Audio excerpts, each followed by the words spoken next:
Hello everyone and welcome back to my channel. So this video is about DSSP Assistant Manager and for Assistant Accountant. तो income tax में हमने हमारा income from salary पढ़ा था। आज हम पढ़ेंगे इनकम फ्रॉम हाउस प्रॉपर्टी जो कि चार्जेबल है सेक्शन आपका 22। ठीक है, तो क्या कंडीशंस होती हैं कि आपका कब इनकम सैलरी हाउस प्रॉपर्टी के अंडर चार्जेबल होता है। तो तीन बेसिक कंडीशन है जो कि सेटिस्फाई होनी चाहिए। तो यहीं से हम आज थ्योरी की चीजें पढ़ते हैं। ठीक है, क्या थ्योरेटिकल चीजें होते हैं। The property should consist of any building और लैंड्स एप्रिटेंट देयर टू, मतलब क्या होना चाहिए कि प्रॉपर्टी कोई भी बिल्डिंग होनी चाहिए या फिर कोई लैंड होना चाहिए जिसमें कि उस एसएससी का क्या हो, इंटरेस्ट हो, उसके साथ उसके इमोशंस हो। ठीक है, वो उसकी बिलोंगिंगनेस हो। तो प्रॉपर्टी का मतलब है कोई बिल्डिंग या कोई लैंड। ठीक है, SSC should be the owner of the property. और दूसरी चीज क्या है, वो एसएससी उस प्रॉपर्टी का ओनर होना चाहिए। The property should not be use by the owner for the purpose of any business और प्रोफेशन। और वो जो प्रॉपर्टी है वो किसी बिजनेस या प्रोफेशन के लिए यूज ना करे। ठीक है, अगर वो करता है तो वो chargeable under income from house property नहीं होता है, वो चार्जेबल हो जाता है income under income from business और प्रोफेशन। ठीक है, तो ऐसा प्रॉपर्टी होनी चाहिए पहले तो, कोई प्रॉपर्टी जो कि या तो कोई बिल्डिंग हो या कोई लैंड हो। ठीक है, जिसके जो आपकी बिलोंगिंगनेस है, और वो जो एसएससी है वही उसका ओनर होना चाहिए। और तीसरी चीज कि वो जो प्रॉपर्टी है वो किसी बिजनेस या फिर प्रोफेशन के लिए यूज नहीं करी जाए। तो ये होता है कब आपकी सेक्शन 22 में चार्जेबल होती है इनकम फ्रॉम हाउस प्रॉपर्टी के अंदर चीजें, जब आप इन तीन कंडीशंस को सेटिस्फाई करो। तीनों कंडीशन सेटिस्फाई होनी चाहिए, यानी कि एनी ऑफ दीज तीनों कंडीशन सेटिस्फाई होना है, तब आपकी इनकम चार्जेबल होती है इस सेक्शन के अंडर। ठीक है, नेक्स्ट देखते हैं हम कि प्रॉपर्टी का मतलब क्या है। जो हम प्रॉपर्टी वर्ड बोला है, तो प्रॉपर्टी में क्या क्या चीजें इंक्लूड होती है। Property consist of any building and land. ठीक है, if property consist of building और land there to it is chargeable under section 22। ठीक है, अगर वो प्रॉपर्टी बिल्डिंग है या फिर कोई लैंड है जिसमें आप जो कि आपकी बिलोंगिंगनेस है, तो वो चार्जेबल होगा सेक्शन 22 में। ठीक है, बिल्डिंग इंक्लूड, बिल्डिंग का मतलब क्या है, कोई भी आपका residential house whether let out है, let out for office use, music hall, dance hall, lecture halls, public auditorium etcetera, और सेल ऑक्यूपाइड। ठीक है, बिल्डिंग का चीजें ये आ जाती हैं। लैंड का मतलब क्या हो जाता है, from road to a public street, courtyard, compounds, playground etcetera, तब भी ये आपका लैंड में कंसिडर होता है। Income from vacant land would not be taxable under the head house of property because there is no building. ठीक है, अगर कोई वैकेंट लैंड, खाली लैंड ऐसा आपका पड़ा हुआ है, तो वो आपका हाउस प्रॉपर्टी के अंदर कंसिडर नहीं होगा। It is either taxable under the head income from other source और income from business depending upon the case. या तो वो जैसा केस होगा, अगर उसमें कुछ बिजनेस है तो वो बिजनेस के अंदर चार्जेबल हो जाएगा, या फिर इनकम फ्रॉम अदर सोर्स के अंदर चार्जेबल हो जाएगा। ठीक है, नेक्स्ट आता है property should not be occupied by owner for his own business और प्रोफेशन। अब देखो, जो मैंने आपको ऊपर चीज बताई थी कि आपने लेट आउट दे दिया, रेंट पे दिया हुआ है किसी भी music hall, dance, lecture hall, public auditorium के लिए, किसी के लिए।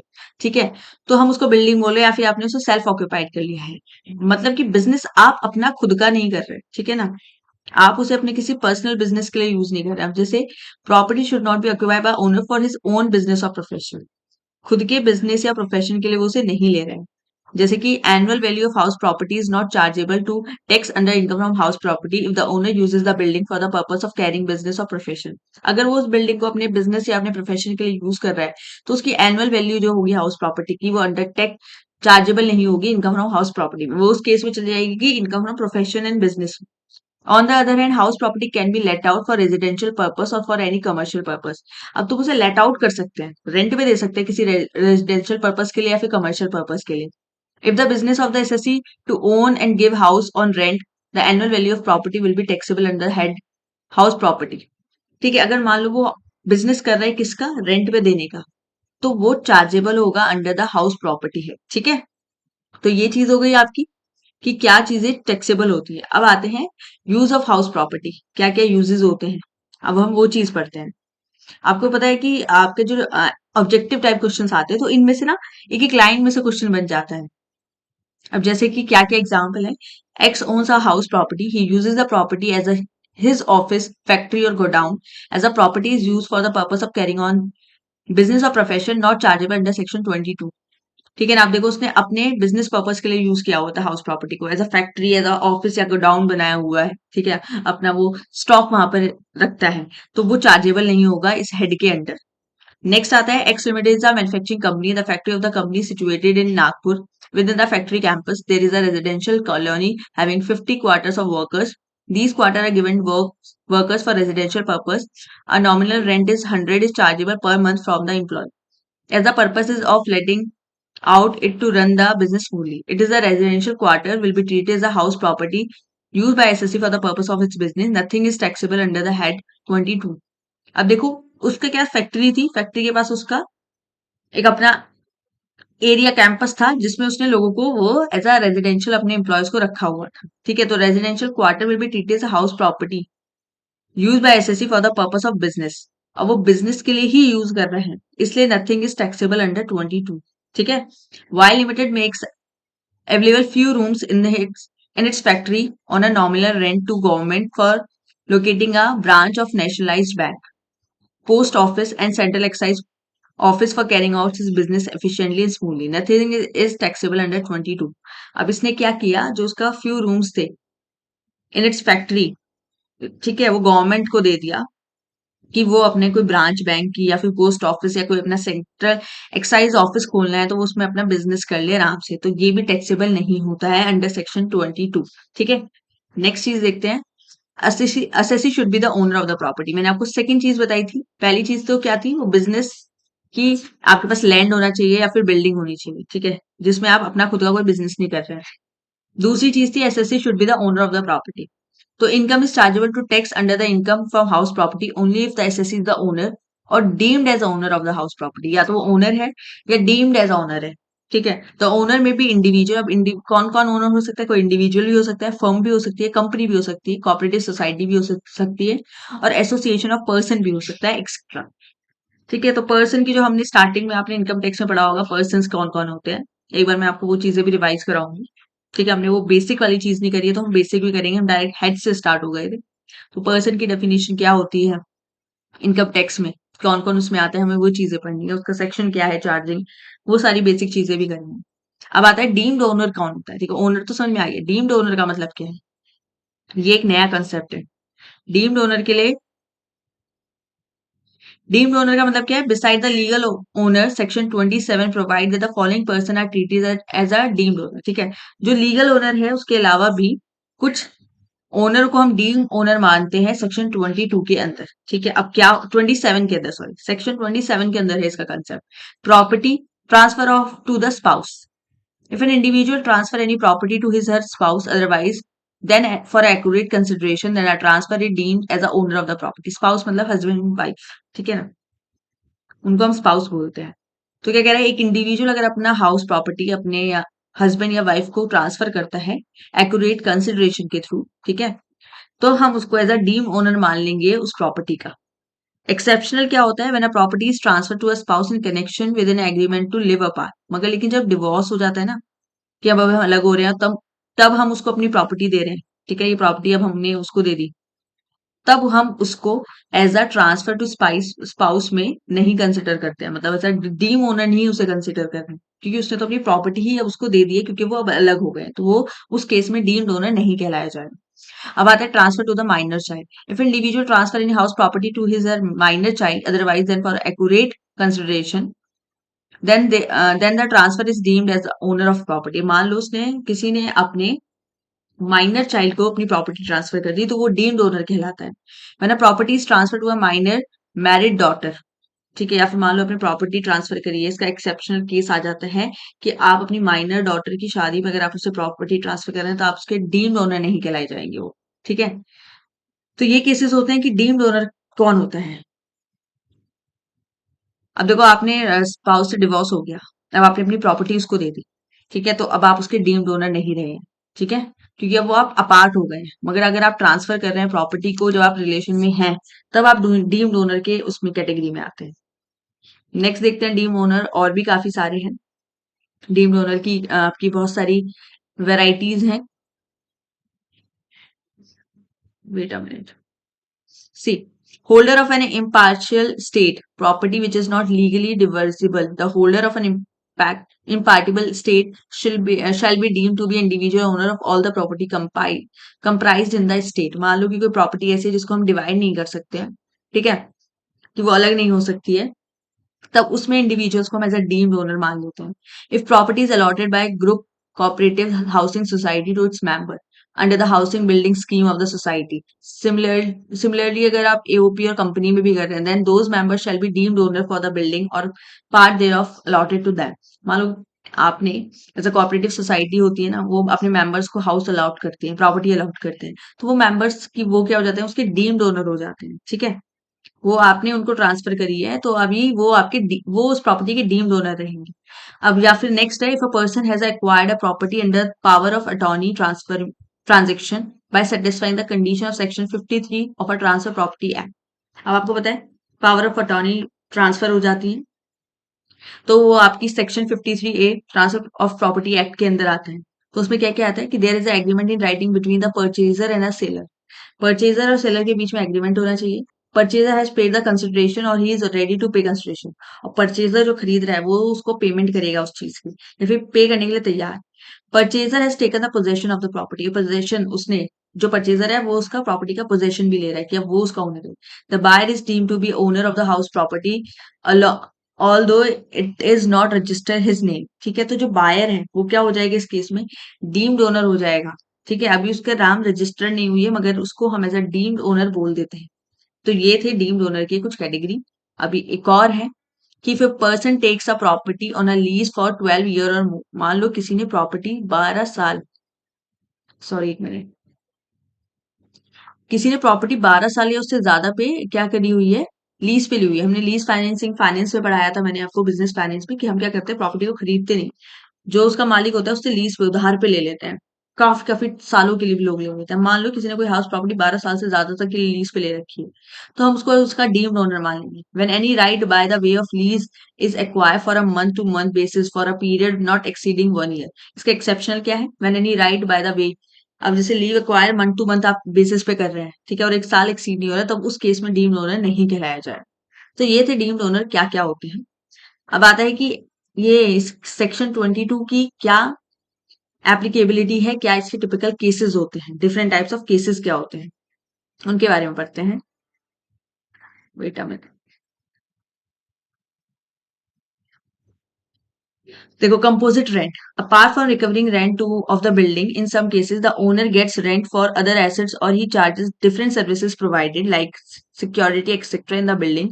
The amount so recovered is known as composite rent and the tax treatment for the same is as for. मान लो क्या होता है, कई बार रेंट लेने के अलावा भी बहुत सारी चीजें हैं जो वो चार्ज करता है ओनर।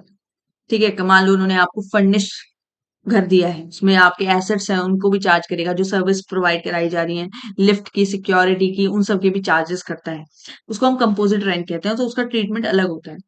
अगर कंपोजिट रेंट आपका क्या है, split up, when the composite rent include rent of building and charge of different services like lift, air conditioner, etc. Rent of the property to be included in income from house property and the rent to be apart from income from other sources of PGBP। तो क्या कहते हैं कि जो rent है वो तो आपका अमाउंट कंसिडर होगा हाउस प्रॉपर्टी के अंदर, और जो आप अदर रेंट ले रहे हैं इसके अलावा अपना एसी का, लिफ्ट का, तो वो other income from other source में चार्जेबल होगा या फिर पीजीबीपी में होगा। ठीक है, और दूसरा है when composite rent is rent of letting out building and letting out other assets machine plant furniture and to the to letting are not separable, such income is taxable under the business income और income from other sources. मान लो आपने कोई building rent पे दे रहे हैं, उसी में आपकी क्या है, मशीन रखी हुई है, प्लांट है, फर्नीचर्स है, और आप इन दो चीजों को सेपरेट नहीं कर सकते। ठीक है ना, ये नहीं कि आप उस बिल्डिंग में से सामान निकाल के रख सकते हैं, वो इनसेपरेबल। तो उस केस में क्या होगा, या तो वो आपकी इनकम चार्जेबल होगी बिजनेस इनकम में या फिर इनकम फ्रॉम अदर सोर्स में। दूसरी चीज थी when composite rent is rent और letting out of building and letting out other assets like machine है, फर्नीचर, हाँ वो सेपरेबल है, आप उनको सेपरेट कर सकते हैं। तो जो रेंट होगा प्रॉपर्टी का वो तो हाउस प्रॉपर्टी में चार्जेबल हो जाएगा, और जो अदर एसेट्स का है वो आपका इनकम फ्रॉम अदर सोर्स या फिर पीजीबी में चार्जेबल होगा। आई होप आप लोगों के केस क्लियर हो गए होंगे। कंपोजिट रेंट है जब आप पूरा घर का किराया भी प्लस जो आपने फर्नीचर फैसिलिटीज दी हैं उनको भी चार्ज कर रहे हैं। ठीक है, अगर आप कंपोजिट रेंट और अपने मतलब प्रॉपर्टी के रेंट को और आप जो रेंट है इन एसेट्स का, उन सबको क्या कर सकते हो, सेपरेट कर सकते हो। तो रेंट तो हाउस प्रॉपर्टी में चार्ज रहेगा और बाकी चीजें या तो अदर सोर्स में होंगी या फिर पीजीबी में चार्जेबल होंगी। वहीं पे अगर एसेट्स नॉन सेपरेबल है, तब क्या हो जाएगा, पूरी इनकम अदर सोर्स पे चार्ज करो या फिर बिजनेस प्रोफेशन में चार्ज करो। ठीक है। और अगर सेपरेट हो पा रहे हैं तो रेंट को हाउस प्रॉपर्टी में और बाकी चीजें अदर सोर्स या फिर पीजीपीपी में। आई होप आप चीजें समझ में आ गई होंगी। अब आता है एक और केस है, house property in a foreign country. ठीक है, house property in a foreign country, तो इसमें क्या होता है, and residential SSC, resident SSC is taxable under section 22 in respect of property situated in a foreign country. ठीक है, अगर आपकी कोई प्रॉपर्टी फॉरेन में सिचुएटेड है तो वो चार्जेबल होगी under section 22। When a house property is owned by co ownership, section 26 के अंदर बोलते हैं कि if respective shares of co owners are defined and the share of such person shall be included in the total income. It may be not be the it may not included noted that the co-owner are not taxable as on AOP। अब देखो क्या होता है, कई बार ना एक property के कई सारे ओनर मिल जाते हैं, एक प्रॉपर्टी को चलाने वाले, मतलब एक प्रॉपर्टी के को ओनर्स काफी सारे ओनर्स हैं, एक ही ओनर नहीं है, कुछ या दो से ज्यादा ओनर्स बने हुए हैं। उस केस में क्या हो जाता है, अगर आप उसका शेयर डिवाइड कर सकते हैं उन लोगों का कि इसका इतना परसेंट शेयर है, इसका इतना परसेंट शेयर है, तो जितना जिसका शेयर है वो उतना उसकी टोटल इनकम में जाके क्या हो जाता है, इंक्लूड हो जाता है। तो ये होता है हमारा, अगर को ओनर्स क्या कर रहे हैं, एक प्रॉपर्टी के को ओनर्स बने हुए। ठीक है, सिंगल ओनर होता है तो कोई प्रॉब्लम नहीं है, जो ट्रीटमेंट है वही चलता है। को ओनरशिप को आप ज्वाइंट पार्टनरशिप, ज्वाइंट प्रॉपर्टी भी बोल सकते हैं। ठीक है, income from house property should be divided between को ओनर्स इन को ओनर रेशियो। तो जितना मान लो, जितना जिसका को ओनर का हिस्सा है, उसी रेशियो के अकॉर्डिंग क्या हो जाता है, अमाउंट डिवाइड हो जाती है। सबके पोर्शन, जितना जिसका पोर्शन है उतना ही उसके चार्जेबल हो। ठीक है, इसमें सिंपल यही है, जिसका जितना पोर्शन है उतना उनका हाउस प्रॉपर्टी में चार्ज हो जाए। When income from house property is not charge to tax. अब क्या होता है, कब है कि income from house property chargeable नहीं है, तो देखो अगर फार्म हाउस है, when income from house property is not charged to tax, farmhouse, property held for charitable purpose, property, house property use for own business और प्रोफेशन, तो ये पता है आपको ये चार्ज कहाँ होती है, आपकी हाउस प्रॉपर्टी में। House property of registered trade union और local authority, place of ex ruler, any one of place in occupation of an ex ruler. तो ये ऐसी प्रॉपर्टी है जो चार्जेबल नहीं होती अंडर दिस टैक्स। ठीक है, जो हाउस प्रॉपर्टी के अंदर टैक्सेबल नहीं होता है। अब हम पढ़ते हैं इसका कंप्यूटेशन कि डीम प्रॉप मतलब जो हाउस प्रॉपर्टी है वो हम कैसे फाइंड आउट करते हैं, कितना चार्जेबल कैसे निकाला जाता है। What is the basis of computing income from let out house property. ठीक है, लेट आउट का क्या सीन होता है, मतलब कि आपने उसे रेंट पे दिया हुआ है। ठीक है, या सेल्फ ऑक्यूपाइड होती है या फिर हम उसे रेंट पे दे देते हैं, तो दो केसेस आते हैं। Income from house property defined, अब आपका क्या होता है, ये होती है इसकी कैलकुलेशन। कैलकुलेशन पार्ट में क्या आता है, ग्रॉस एनुअल वैल्यू,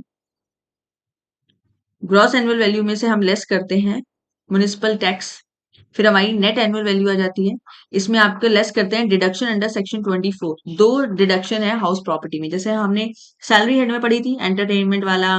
ठीक है, ऐसे ही प्रोफेशन टैक्स, ऐसे ही इसमें भी है, एक आता है कि स्टैंडर्ड डिडक्शन, एक है इंटरेस्ट ऑन बोरोड कैपिटल, एक ये माइनस होता है, तो आपकी निकल जाती है इनकम फ्रॉम हाउस प्रॉपर्टी। अब हम एक एक करके पढ़ेंगे चीजें कि ग्रॉस एनुअल वैल्यू कैसे निकलती है।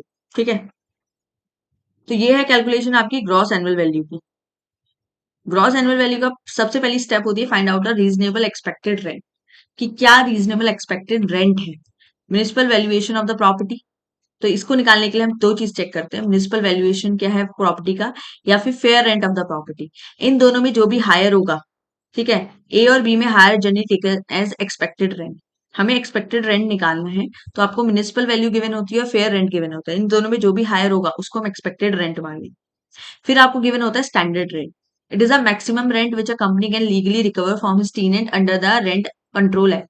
अब रेंट कंट्रोल एक्ट के अंडर गिवन है कि एक पर्सन अपने टेनेंट से, जो रेंट पे रह रहे होते हैं, उनसे मैक्सिमम इतना ही अमाउंट चार्ज कर सकते हैं।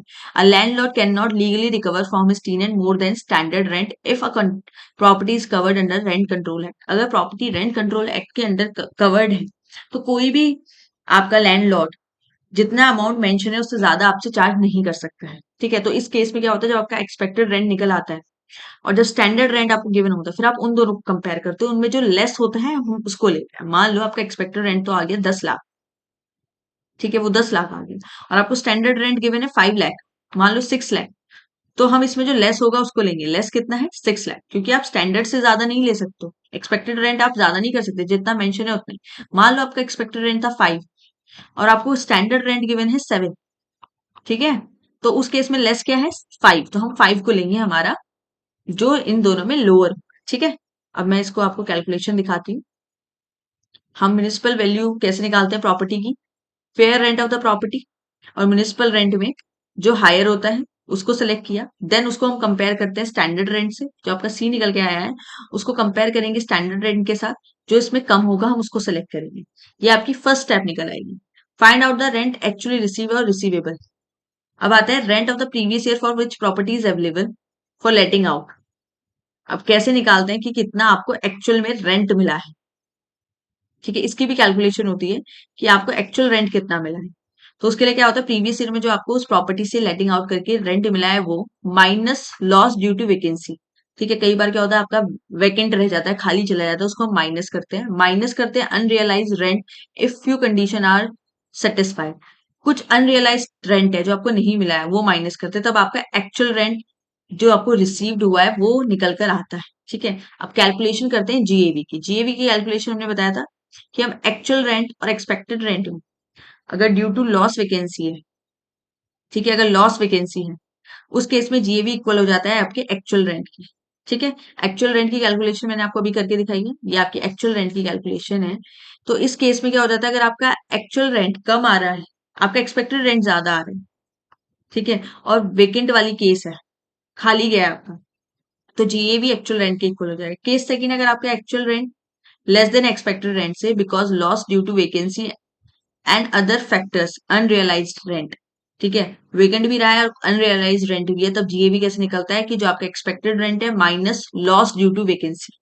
ठीक है, नोट करते हैं, ये आप देखो दो केसेस होते हैं, कब हम एक्चुअल रेंट को ही जीएवी मानते हैं और कब हम जीएवी को expected rent minus loss due to. तो ये दो आपके डिफरेंट केसेस थे, नोट करना है। For the indication of the cases find out the difference between expected and actual rent receive.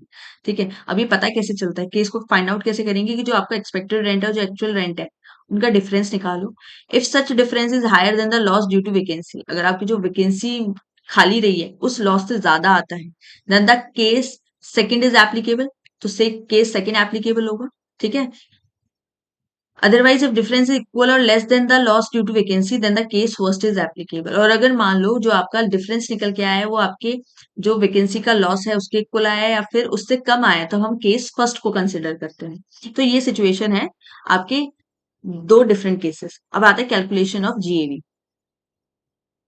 अब जीएवी के कैलकुलेशन के लिए क्या था, थर्ड केस, एक्चुअल रेंट अगर लेस देन एक्सपेक्टेड रेंट से due to the factor that is unrealised rent that is etcetera except due to the loss of vacancy. लॉस of वैकेंसी का केस नहीं है, अदर फैक्टर्स की वजह से है, तो आपका जीएवी इक्वल हो जाता है एक्सपेक्टेड रेंट के इक्वल। केस को होता है अगर आपका एक्चुअल रेंट ज्यादा है एक्सपेक्टेड रेंट से, तो आपका जीएवी क्या हो जाएगा, इक्वल आ जाएगा एक्चुअल रेंट की। ठीक है, ये चार डिफरेंट केस थे। जब हम कॉलेज में पढ़ते हैं तो हम ना इतना डीप क्वेश्चंस में मतलब इस टाइप से नहीं आता है, सिंपल आ जाता है, हम ये चीज कंपेयर नहीं करते। मगर आप जब जितने भी कॉम्पिटेटिव एग्जाम में जाएंगे तो वो इतनी डीप चीजें पूछते हैं। ठीक है, जो बेसिक हमारी चीजें होती हैं फिर ये चीजें पूछी जाती हैं। नेक्स्ट आपके कुछ नोट्स हैं, वेट, ये आपके कुछ नोट्स डले हुए हैं जैसे टॉपिक से रिलेटेड। हम प्रैक्टिकल क्वेश्चन करेंगे पहले, हम आज जितना भी इसका थ्योरेटिकल पार्ट है ये सारा मैं आपको बताऊंगी। नोट्स में क्या है, if टीनेंट has undertake to bear the cost of repair, the amount spent by the tenant cannot be added to the rent received or receivable। मान लो अगर टीनेंट ने बोला कि जितना भी कॉस्ट है रिपेयरिंग का वो मैं कंसिडर करूंगा, तो वो अमाउंट ऐड नहीं होगी रेंट रिसीव्ड और रेंट रिसीवेबल। ठीक है, a non refundable deposit will be included in the rent received और receivable on a pro rata basis. ठीक है, अगर कोई आपने नॉन रिफंडेबल डिपॉजिट लिया है तो वो आपके रेंट रिसीव में इंक्लूड होता है। आपको पता था ना, पहले ही बोल देते हैं हम आपसे 5,000 रुपए लेंगे। ठीक है, अब वो नॉन रिफंडेबल होते हैं कि फिर वो आपके रेंट में इंक्लूड होते चले जाते हैं, रेंट आपने जो लिया है। क्लियर हुआ। नेक्स्ट आता है, a refundable deposit can not be include in the rent receiver received और रिसीवेबल। मान लो आपने कोई डिपॉजिट लिया है जो कि आप रिटर्न कर देंगे, ठीक है, वो रिफंडेबल है, तो वो इंक्लूड नहीं होगा आपका रेंट रिसीव में। Advance rent can not B rent receive receivable of the year of received. जो एडवांस रेंट है, ठीक है, वो रेंट रिसीव या रिसीवेबल में नहीं आता है ईयर ऑफ द रिसीट में, जिस साल वो मिला है। Commission paid by the owner of a property to broker is not deductible under rent income. आपने मान लो ओनर, कई बार हम ब्रोकर ढूंढते हैं कि हमारे लिए घर देख दो, तो वो जिनको आपने उन्हें कमीशन दी है, वो आपके रेंट पेड में से माइनस नहीं होती है, रेंटल इनकम में से माइनस नहीं होती। लास्ट आता है maintenance charge are not included. जो भी मेंटेनेंस चार्जेस हैं वो भी इंक्लूड नहीं होते हैं। अब देखो सेक्शन 23 सब सेक्शन 5 के अंडर क्या लिखा हुआ है।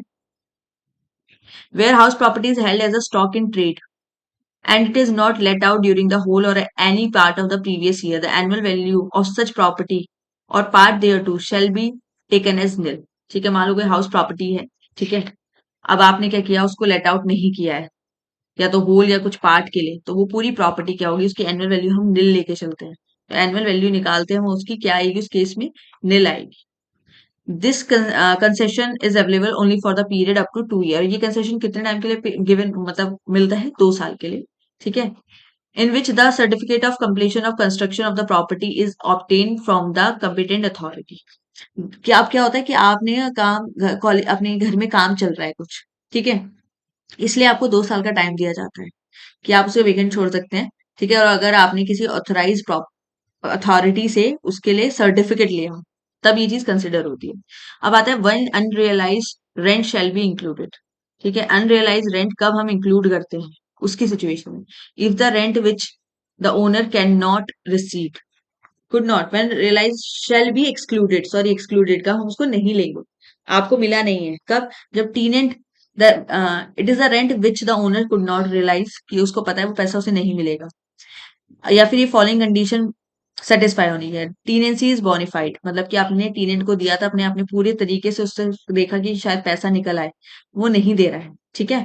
दूसरा, the defaulting tenant has vacant और step have been taken to compel him to vacant the property, और आपने अपनी पूरी स्टेप करी, लिए हैं कि हम उससे घर खाली करवाना चाहते हैं। The defaulting टीनेंट is not occupation of any other property of the SSC, और वो जो टेनेंट है उसने एसएससी कोई और प्रॉपर्टी भी नहीं ली, ये नहीं कि उसने आपके 2 घर रेंट पे ले रखे हैं, तब भी हम इस चीज को, अगर ये चीज हुई तो वो उसे को कंसिडर नहीं करेंगे।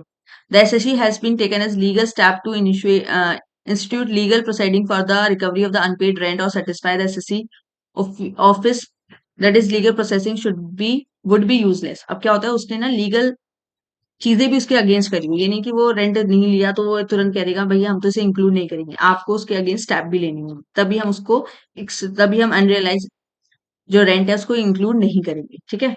अब आता है म्युनिसिपल टैक्स। हमने देखा था म्युनिसिपल टैक्स हमारा नेट जी वो निकल के आ जाती है एनुअल वैल्यूज में से, हम म्युनिसिपल टैक्स करते हैं।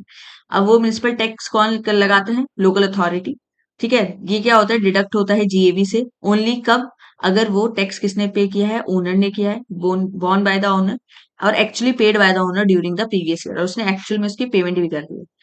नोट करना है in the other words, municipal tax due but not paid outstanding shall not be included. अगर आउटस्टैंडिंग रेंट है, आपने ड्यू हो गया, अभी आपने पे नहीं करा है म्युनिसिपल टैक्स, तो उसकी डिडक्शन आपको नहीं मिलेगी। Municipal tax paid during previous year shall be allowed as a deduction even if they relate to the past year or future year। ठीक है, अगर आपने पेमेंट कर दी है टैक्स की, चाहे वो पास्ट ईयर का हो या फ्यूचर का हो, तो आपको उसकी डिडक्शन मिल जाएगी। Even when the property is located outside India, tax levied by the local authority that the country are deductible while calculating the annual value of the property। मान लो कि हाउस प्रॉपर्टी क्या है आपके, आउटसाइड इंडिया है, और आपने tax की payment कर दी है, तो आपको उसकी डिडक्शन मिल जाएगी annual value of the property के अंदर, ठीक है। तो म्युनिसिपल टैक्स के दो चीजें क्या होनी चाहिए मेन, पहले तो ओनर उसकी पेमेंट करेगा, और एक्चुअल में पेमेंट कर दी है। आउटस्टैंडिंग रेंट, आउटस्टैंडिंग टैक्स से अगर पेमेंट नहीं हुई है तो आपको कोई डिडक्शन नहीं मिलेगी। अब लास्ट आपका आता है डिडक्शन अंडर 24। 24 के अंदर आपको डिडक्शंस गिवन है, जो आपको फिर लास्ट में मिलती है। स्टैंडर्ड डिडक्शन है कि 30% of net value is deductible respective of any expenditure incurred by the tax payer. उसको 30% डिडक्शन मिल जाती है अपनी नेट एनुअल वैल्यू पे। और दूसरा आता है इंटरेस्ट ऑन बोरोड कैपिटल। ठीक है, आपने जो कैपिटल बोरो करी है उसकी आपको डिडक्शन मिलती है if the capital is borrow for the purpose of purchase, construction, repair, renewable और रिकंस्ट्रक्शन ऑफ द प्रॉपर्टी। और आपने जो पैसा उधार लिया वो किस लिए होना चाहिए, या तो आपने प्रॉपर्टी परचेज करने के लिए, या उसका कंस्ट्रक्शन करने के लिए, या रिपेयर, या उसका रिन्यू करने के लिए, या उसका रिकंस्ट्रक्शन, मतलब जो भी आपने पैसा लिया है वो सब उस कैपिटल जो आपने ली है, लोन जो आपने लिया है वो उस प्रॉपर्टी के लिए लिया है। या तो प्रॉपर्टी खरीदनी है और प्रॉपर्टी में कंस्ट्रक्शन करना है, रिपेयर करना है, रेनोवेशन करना है, तब आपको इसकी डिडक्शन मिलेगी। अब इंटरेस्ट क्या होता है ऑन बोरोड कैपिटल, इंटरेस्ट की भी आपकी एक कैलकुलेशन होती है कि इंटरेस्ट कौन सा इंटरेस्ट आप कंसिडर करेंगे। तो उसके अंदर आपका आता है it is deductible on accrual basis, ठीक है। It is claimed on yearly basis even if the interest is not actually paid during the year. Claim होना चाहिए उसका ईयर बेसिस में। It is available in neither the principal nor the interest is charge on property. अभी मैं आपको बताती हूँ चीजें क्या है, जब हम क्वेश्चन भी करेंगे तो आपको क्लियर हो जाएगा। Interest on unpaid interest is not deductible. कई बार होता था ना, इंटरेस्ट पे इंटरेस्ट चल जाता है तो उसकी कोई डिडक्शन नहीं मिलेगी कि आप पुराना इंटरेस्ट नहीं दे पाए, आपको उस पर भी इंटरेस्ट लग गया तो उस चीज में नहीं होगा, ठीक है। इंटरेस्ट क्या होना चाहिए? इंटरेस्ट ऑन इंटरेस्ट आपका नहीं चार्जेबल होता है। इंटरेस्ट ऑन लोन अगर हुआ है ड्यू बेसिस में, पे कर दिया हो चाहे आउटस्टैंडिंग हो, जो ये वाली चीज थी ना, या तो पे कर दिया हो या फिर आउटस्टैंडिंग हो, आपको क्या है, डिडक्शन मिल जाएगी, ठीक है। जैसे हमने म्युनिसिपल टैक्स किया था, उसमें आउटस्टैंडिंग जो टैक्स था, जो आपने पे नहीं किया, उसकी डिडक्शन नहीं मिलती है, मगर इंटरेस्ट ऑन कैपिटल में आपको मिल जाती है, चाहे वो पेड हो या आउटस्टैंडिंग हो, ठीक है।